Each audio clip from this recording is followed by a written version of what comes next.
शांत हो. काय झाले तुला? तुला स्वप्न पडले का? नाही, मला नर्मदा आत्या हवी आहे. कुठे नर्मदा आत्या? ते अगं ती ना दुसऱ्या गावी गेली आहे. कोणत्या गावी?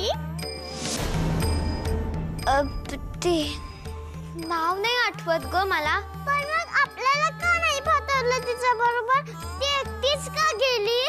ते ना काहीतरी काम असेल तिचे महत्वाचे, लहान मुलांना न कळणारे. नाहीतर घरचे तिला एकटीला कसे पाठवतील? मग ती परत कधी येणार? ते माहित नाही, पण ती परत येईल तेव्हा आपल्याला वेगळ्याच रूपात पाहायला मिळेल, हे नक्की. वेगळ्या रूपात म्हणजे? अगं म्हणजे तिच्या दोन्ही हातात गाठोडे असतील, त्यात आपल्यासाठी खूप खाऊ असणार.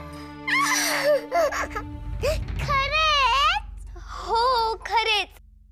पण आता तू झोप बघू. पण नर्मदा आत्या, मला गोष्ट सांगायची.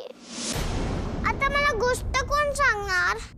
अगं मी सांगते ना तुला गोष्ट, मग झोपशील? चालेल.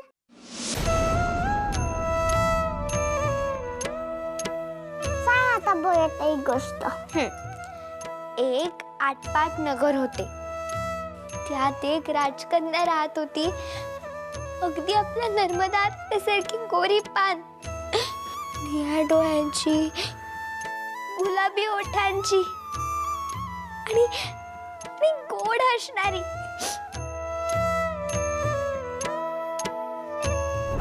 बायकांच्या सगळ्याच प्रश्नांची उत्तर मिळतीलच असे नाही.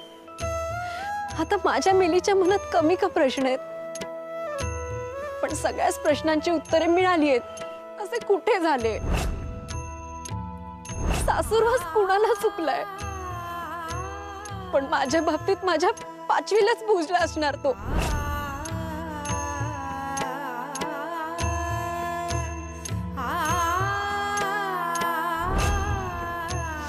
नर्मदा आत्या, आत्या उठ.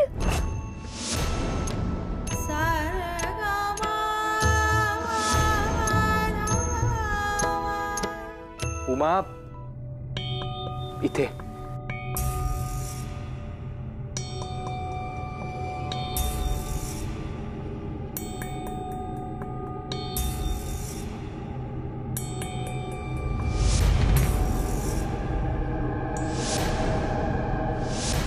आला ताडवे.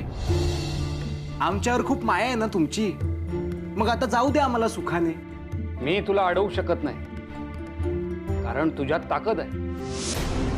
मला सहज मारू शकशील तू. पण बाळकृष्ण, लक्षात ठेव, त्र्यंबक सारख्या माणसाचा विरोध असूनही मी तुला इकडे राहायची परवानगी दिली. मी तुमचे रक्षण करतो असे प्रामाणिकपणे सांगितले. यात माझी काहीही कूटनीती नाही, केवळ केलेल्या चुकीचे प्रायश्चित्त घेणे आहे. विश्वास ठेव, तुमच्या राहण्याने मला मुलांचा संसार फुलताना पाहणाऱ्या बापाचे सौख्य लाभते. माझ्या मनात कपट नाही. या घराने फुललेला संसार पाहिलाच नाही कधी. तुम्हा दोघांच्या रूपाने ते शक्य आहे. नाही, माझा विश्वास नाहीये तुमच्यावर. आज मी जाणार म्हणजे जाणारच, आणि सोबत हिलाही घेऊन जाणार. तुम्ही वाटेत आलात तर तुमच्या जीवावरही बेतेल. आज ब्रह्मदेवही मला अडवू शकणार नाही.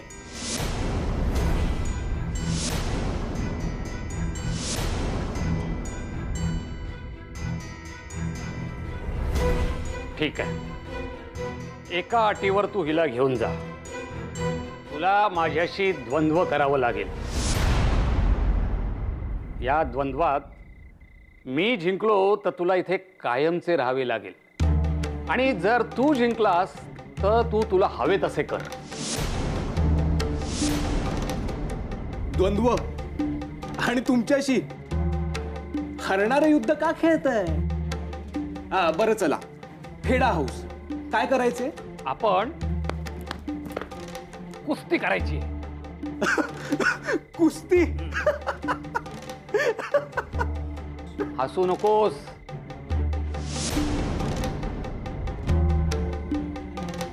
जिंकलास तर तू हिला घेऊन जाऊ शकतोस, मात्र मी जिंकलो तर तुम्हाला इथे राहावे लागेल. म्हातारचळ लागलंय का तुम्हाला? अहो, एक फुंकर मारली तरी चितपट होईल तुमची. कशाला विषयाची परीक्षा घेताय? ए, घाबरतोयस काय? हा? घाबरतोयस? मी घाबरतोय? थांबा, दाखवतोच तुम्हाला.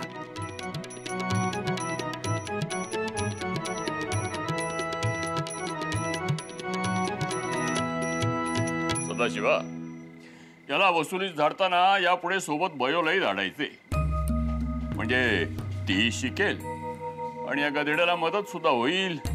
हो, बरोबर आहे. काय रे, ऐकतोयस ना? काय रे, काय विचारतात काका?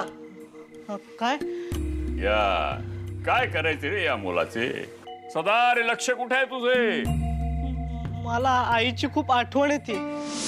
मी जाऊ का तिला उद्या भेटायला? गप्पा माझे. अरे लहान आहेस का तू आता? कुठेही जायचं नाहीये. उद्यापासून नदीकडून चर खाण्याला घ्यायचीये, तेव्हा मदत लागेल तुझी. पाऊस तोंडावर आलाय. बुद्धीची कामं जमत नाहीतच तुला, निदान मेहनतीची कामं तरी कर. शिवाय बाबू नाहीये, तेव्हा तू आणि नानू उद्या गावातील पोरांना घेऊन कामात सुरुवात करा. सुरुवातीला येईन मी मार्गदर्शन करायला, पण नंतर तुमचे तुम्हीच करायचे. काय रे, रडतोयस का? तुझ्या त्या नवमतवादात शारीरिक मेहनत बसत नाही की काय? त्याचा इथे काय संबंध? मी तुम्ही सांगितलेलं सगळे करणार आहे, पण मला आईची आठवण येते. त्याला मी तरी काय करू? अरे कधी मोठा होणार हा? नाही होणार. अतिविचार आणि अति भावनाशीलता यामुळे आयुष्यभर असाच राहणार. त्या यशोदेवर मोठी जबाबदारी आणि असे ओझे राहणार आयुष्यभर. पण हरकत नाही, मुलगी सक्षम आहे.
फेकतोच तुम्हाला.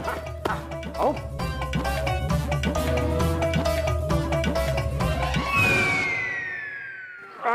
आता पाडतोच तुम्हाला पाठीवर. परवा विश्रामगडला गेलो होतो. तिथं अंबामातेच्या देवळात कोणी सरस्वतीबाई भेटल्या.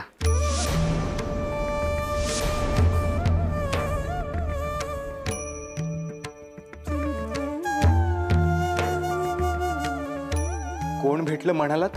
सरस्वती अभ्यंकर.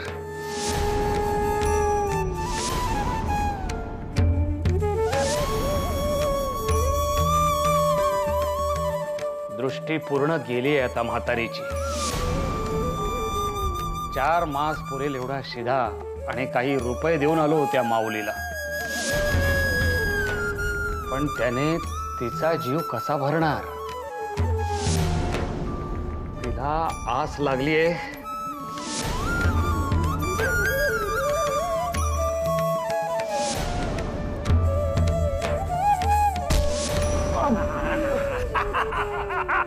मी जिंकलो, मी जिंकलो. अरे दाखवले आसमान तुला. आता जर शब्दाचा पक्का असेल तर तू इथून जायचे नाही, इथेच राहायचे. वचन दिलेस तू मला. जिंकलो.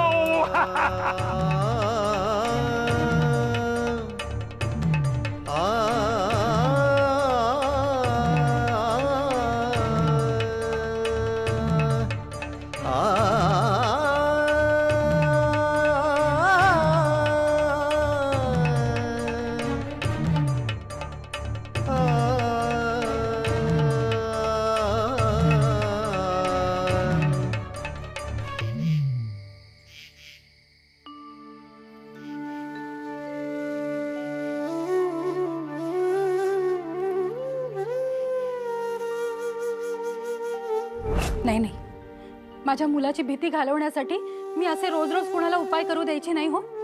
आणि आता तुम्ही जात नसाल तर मीच जाते त्याच्यासोबत. चल बाळा.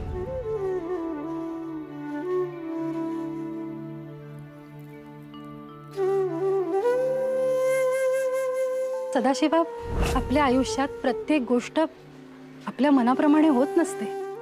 अशा वेळी संयमाने, धैर्याने कटू घोट गिळावे लागतात.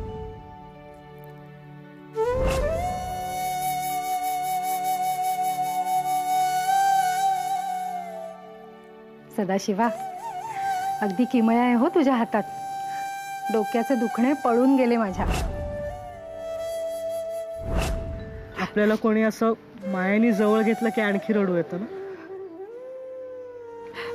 तुझे अगदी आमच्यासारखे झाले आहे. गप्पा बाई.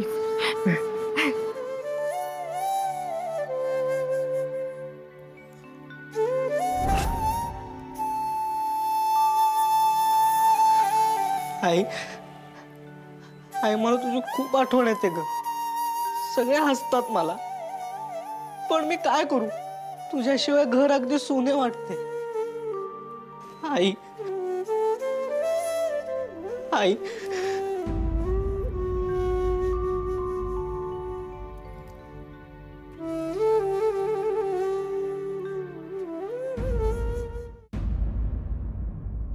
तुझ्या बोलण्यावरून भारी कुतूहल निर्माण झालंय माझ्या मनात बयोबद्दल.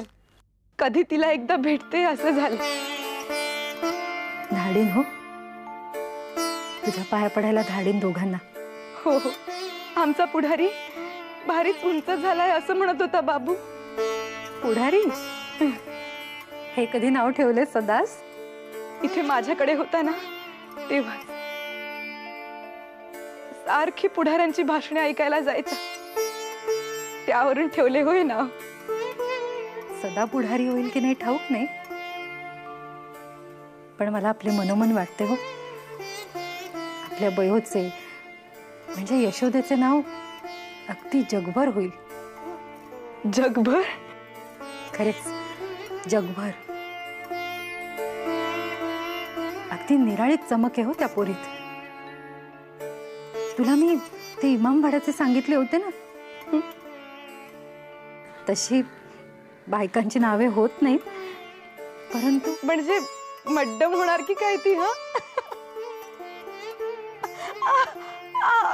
अगो अगो सावकाश.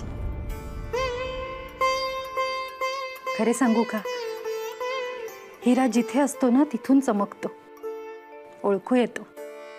आणि आपल्या सदाचे तुला माहितीये, अंधाराला घाबरतो तो,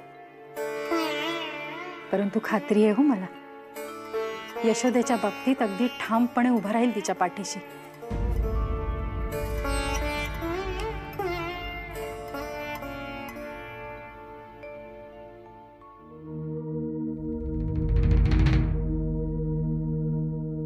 अहो,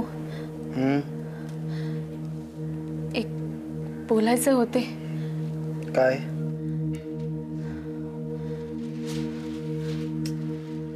अहो बोला ना, काय झाले? ते बापू. बापूंचे काय? बापू नर्मदा वंश आणि प्रभाकर बद्दल तुम्हाला जे सांगत होते ते ऐकले हो मी.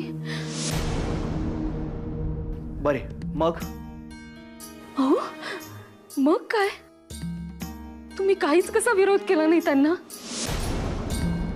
सरळ सरळ मारेकरी घालतात त्या दोघांवर, आणि तुम्ही मुकाट्याने ऐकताय. मग काय करू? नर्मदेची वरात आणू वाजत गाजत त्या घरात? तोंड दाखवायला जागा ठेवली नाही अवधसेने. तरी नशीब बयोचे लग्न तरी झाले, पण बाकीच्यांचे काय? आता आपल्या घरात कोणीही मुलगी देणार नाही. म्हणून काय जीव घ्यायचा का दोघांचा? असे करू नका हो, मी हात जोडते. असे काही करू नका. हे बघा, बायकांनी या विषयात तोंड घालू नये. बापू करतेत आणि ते योग्य तेच करतील. आणि खबरदार कुठे काही बोललात तर.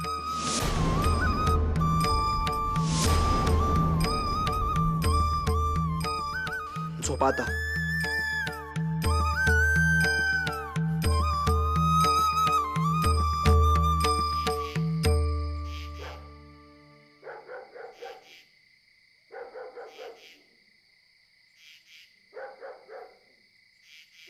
भयो भयो भयो तर झोपलेत, पण मला बोलायचंय त्यांच्याशी. आता मी काय करू?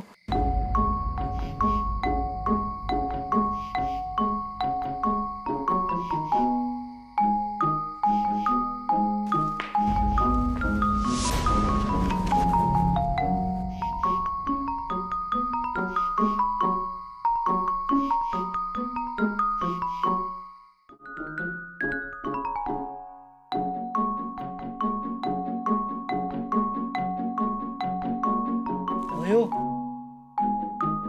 भयो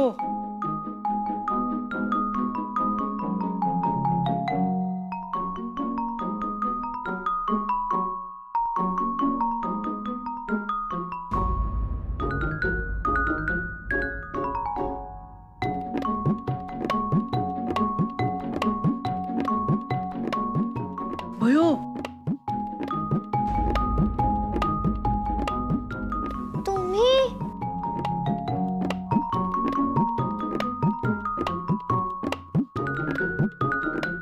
तुम्ही पुन्हा रात्रीचे आलात आणि ते सुद्धा एकटे. नाही, नानू होता सोबत, पण पटवर्धन आजोबांकडे सगळे जागे होते म्हणून तिकडे गेला. पण तुम्ही का आलात? पुन्हा कोणी ओरडले का? कशावरून वाद झाला का? नाही, पण सगळे हसतायत मला. का? मला बेचैन व्हायला झालं की आई अंगाई म्हणते, पण ती आज नाहीये घरी. मला सुद्धा आई नसली की करमत नाही. मी माझ्या आईला सांगू का तुमच्यासाठी अंगाई गीत म्हणायला? तीही छान म्हणते. छे छे, असे सांगणे चांगले नाही वाटत. त्यात चांगले वाईट काय? आई ती आईच असते ना. आणि आता तुम्हाला काही भीती नाही. तुम्ही पती आहात माझे, तुम्हाला कोणी ओरडणार नाही.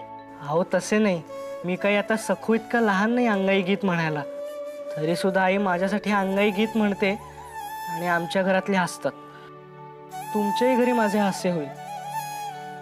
आता तुम्हीच सांगा, आपण कितीही मोठे झालो तरी आपल्या आईसाठी आपण लहानच असतो ना.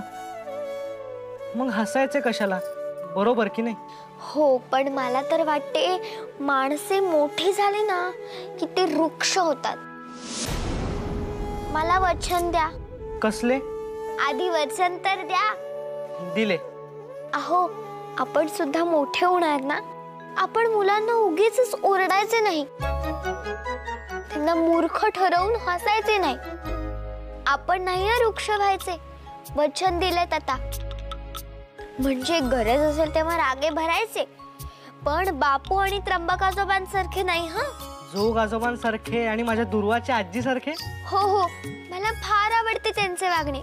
ते कधीही रडत नाहीत, सारखे हसत मुखाने असतात. मला तर ज्या त्या गोष्टीचे हसू येते त्यांच्यात, इतके की आवरतच नाही. आपण कोल्हटकर आजोबांकडे गेलो होतो ना, तेव्हाही मला हसूच येत होते. आई सारखीच सांगते, बयो हसू हवंय, गैरसमज होतो. पण मला येतेच हसू. मला का नाही येत तुमच्या इतके हसू? कारण तुम्हाला ते विचार करायची खोड आहे ना. सारखा आपला विचार विचार विचार. वाईट आहे का ते? नाही नाही, चांगले आहे, खूपच चांगले. पण ना. पण काय? पण तुम्ही या विचाराच्या भुयारात शिरलात की आमच्यापासून दूर जाता. वेगळ्याच जगात असता तुम्ही. आमच्याशी अनोळखी असल्यासारखे वागू लागता. असं असे होते का? मला ठाऊकच नव्हते. हो, आणि मग तिकडून तुम्हाला इकडे ओढून आणायला खूप वेळ लागतो.